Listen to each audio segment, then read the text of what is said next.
Hello guys, welcome to my YouTube channel. मेरे ख्याल से बजाज फिनसर्व पर ध्यान देना चाहिए। ट्रेड कर रहा है 1927, जा रहा है 2000 की तरफ, लेकिन पहला टारगेट रहेगा 1950, स्टॉप होगा 1928 रुपए का। तो ये इस समय गावस्कर की पिक का चंदन, आप क्या कैरी कर रहे हैं कल के लिए? बिल्कुल देखें तो मेरा फोकस रहेगा रियल एस्टेट काउंटर से। और कहीं न कहीं आप देखोगे कि अब फेड के रेट कट के बाद में कहीं न कहीं फोकस आरबीआई गवर्नर पे रहेगा और मेरा मानना है कि रेट सेंसिटिव सेक्टर पूरा यहाँ पे मोमेंटम दिखाते हुए नज़र आएँगे। तो ओबेरॉय रियल्टी पे यहाँ पे खरीदारी की सलाह रहेगी। वीकली चार्ट में एक राउंडिंग फॉर्मेशन बन के और लगातार पिछले 10-12 दिनों से हाई टॉप हाई बॉटम के फॉर्मेशन बने हैं।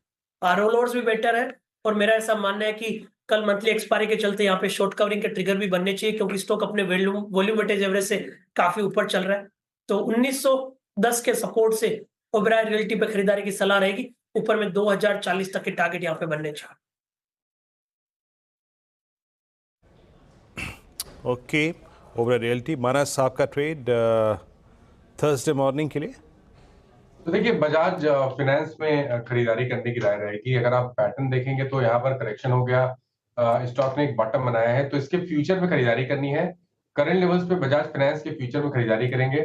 7569 के स्टॉप लॉस से खरीदारी करनी है और 7800 7800 के टारगेट सेट करने हैं बजाज फाइनेंस के फ्यूचर में।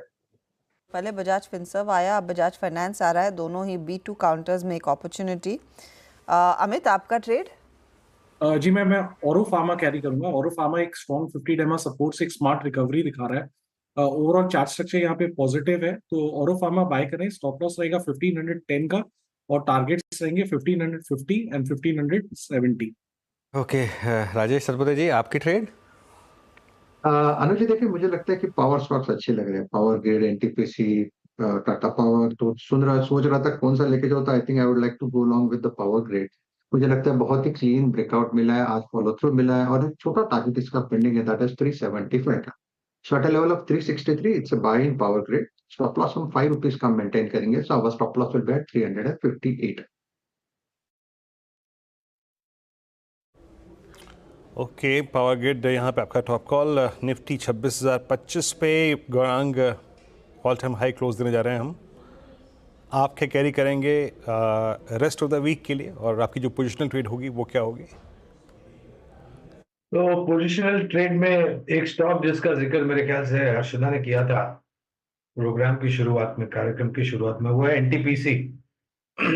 एक ट्रिगर एनटीपीसी ग्रीन एनर्जी को तो लेकर ही है, लेकिन लक्ष्यांक के रूप में अगर आप हमें पूछे तो करीबन 500 रुपए तक का लक्ष्यांक एनटीपीसी में नजर आता है।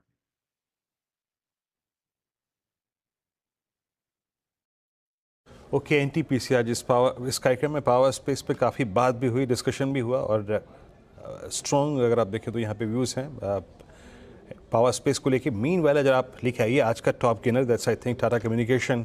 अमित जी, इस स्टॉक पे मेरी आपसे सुबह सुबह मेरे ख्याल से बात हुई थी और उस वक्त हम उस ब्रेकआउट के एंटीसिपेशन में बात कर रहे थे और प्राइस था अप्रॉक्सीमेटली 2077, 2124 पे। अब इसका प्रोजेक्शन क्या बन रहा है, जो आई थिंक आज के व्यू पर रिएक्ट किया, जिसने एक्ट किया, जो कॉल लेके जा रहा है, अब प्रोजेक्शन क्या है इसका?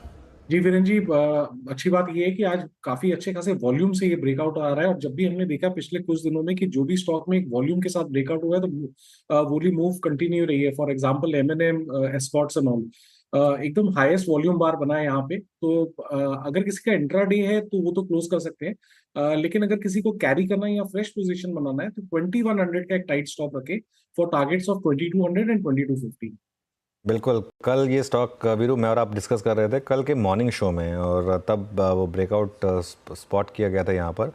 और इनफैक्ट इसका 52 वीक हाई लो की प्लेट देखते हैं, मेरे ख्याल से अभी भी हम अपने इसके स्टॉक के 52 वीक हाई से करीब करीब 50 या 60 रुपये दूर हैं। अगर जो कल हमारी डिस्कशन हो रही थी 2190 के आसपास इसका, ओके आज एक्चुअली क्रॉस किया। कल हम दूर थे 60 रुपये, उसको आज क्रॉस किया। देखिए 3 अप्रैल 2024 को लगाया था इसने ये 52 वीक हाई, और आज इसको क्रॉस किया, तो एक फ्रेश एक्सपेंशन की शुरुआत यहाँ पर टाटा कम्युनिकेशन में। कल 2020 या 30 पर था और अब वहाँ से 100 रुपये का ऑब्वियसली एक शानदार मूव है, तो फ्रेश ऑल टाइम हाई पर ये स्टॉक इस समय ट्रेड करता हुआ।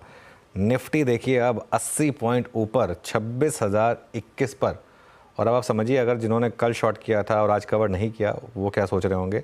27272 बहुत ज़्यादा दूर नहीं है बचता, बस 1200 पॉइंट, 4% का कुल मामला है, कोई दिक्कत नहीं है। अच्छा जाते जाते मार्केट में लग रहा है कि वो एक तो पलक झपकते आ जाएंगे लेवल्स। देखिए मार्केट में जब मोमेंटम आता है ना तो वो ऐसे ही आता है। अब क्योंकि क्या होता है कि हर कोई, मैं अभी बता रहा हूँ, आज जैसे फॉर एग्जांपल अब ये सब चर्चाएं हो रही हैं कि भाई मार्केट में इस समय काफ़ी एक्सूबरेंस हो गई है। मैं मानता हूँ मिड कैप में हो गई है एक्सूबरेंस, लेकिन लार्ज कैप ने तो अभी चलना शुरू करा है। जी हाँ, लार्ज कैप ने भी चलना शुरू करा है। और वैल्यूएशन देखिए आप निफ्टी की, वैल्यूएशन देखिए आप बैंक निफ्टी की। बैंक निफ्टी आज भी भले ही ऑल टाइम हाई पर आया हो, वैल्यूएशन के हिसाब से अपने ऑल टाइम हाई से कम 20% चीप होगा, कम से कम। निफ्टी भले ही मतलब चीप ना हो, लेकिन निफ्टी भी अपने मीडियन वैल्यूएशन से थोड़ा ही ऊपर होगा। बैंक निफ्टी तो अपने पीक वैल्यूएशन से एटलीस्ट 20% सस्ता होगा अभी इस समय। तो इसके लिए मूव आने की शुरुआत हुई है। और ऐसे मार्केट नहीं करेगा कि बस सीधा 26,000 पर एक वो गया और फिर नीचे आके 25,000 पे आपको एंट्री दे दी। नहीं, बाय तो आपको यहीं करना पड़ेगा। करेक्शन आनी भी है ना, वो आपकी बाइंग के बाद आएगी, ये आप समझ के चलिए। ये अगर आप वेट कर रहे हैं ना कि मैं करेक्शन में बाय कर लूँगा, नहीं, करेक्शन आएगी भी ना तो आप जब तक आप बाय नहीं करेंगे तब तक नहीं आएगी। पहले आप बाय करिए, फिर मार्केट आपको करेक्शन देगी और उस करेक्शन में फिर आपको ऐड करने का मौका देगी। आपको कभी ना कभी तो लेना पड़ेगा। आप ये सोच के नहीं बैठ सकते कि मैं जब तक 2500-500 नहीं आएगा तब तक नहीं खरीदूँगा, क्योंकि हर लेवल पर आपने ये सोचा है कि जब तक 500 पॉइंट नहीं गिरेगा, जब तक 1000 पॉइंट नहीं गिरेगा मैं नहीं लूंगा। उस चक्कर में कितना मिस हुआ है मार्केट। ये 21,000 से वन वे रैली चल रही है। एग्जैक्टली मैं ये बोलने वाली थी कि मुझे कि वो 20-21,000 से मार्केट में जब कन्विक्शन के साथ कहा था कि देखिए लॉन्ग टर्म बुल रन का एक बड़ा मौका है। एग्जैक्टली तो मार्केट ने आपको डीप करेक्शन नहीं दिया, डीप करेक्शन नहीं दिया, आपको चलते बाजार में ही उतरना पड़ेगा। 1000 पॉइंट की करेक्शन दी है, एक 500 पॉइंट की करेक्शन दी है। वो जो इलेक्शन वाले टाइम पे आई थी वो 2000 पॉइंट की, उसको मैं एग्जैक्टली करेक्शन नहीं मानूंगा, क्योंकि वो एक दिन का वनडे अफेयर था, तो उसको करेक्शन मानना ठीक भी नहीं होगा। उसको आप छोड़ दें एक बार के लिए। तो ये वाली जो आपको डिप दिखाई देगी करीब करीब जुलाई अगस्त के करीब जो आई थी, ये 1000 पॉइंट वाली डिप थी। उसके बाद एक आपको 500 पॉइंट की डिप मिली, दैट्स इट। उसके अलावा